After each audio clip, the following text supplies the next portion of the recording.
अध्यक्ष पूज्य वर्ग व इथे जमलेले माझ्या बालमित्रांनो, सर्वांना माझे नमस्कार. मी जिज्ञासा विद्यार्थी आहोत. माझ्या शाळेचे नाव आदर्श प्राथमिक विद्यालय कबड्डी. मी आता तिसरीची विद्यार्थी आहे.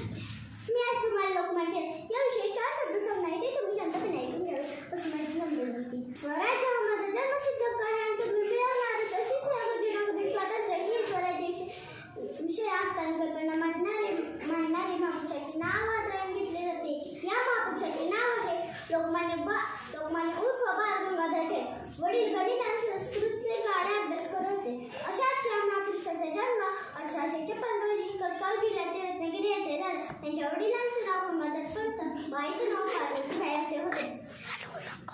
टिळकांना कहाणी ऐकायला खूप आवडायचे म्हणून ते आजोबांकडून छान छान गोष्टी ऐकायचे.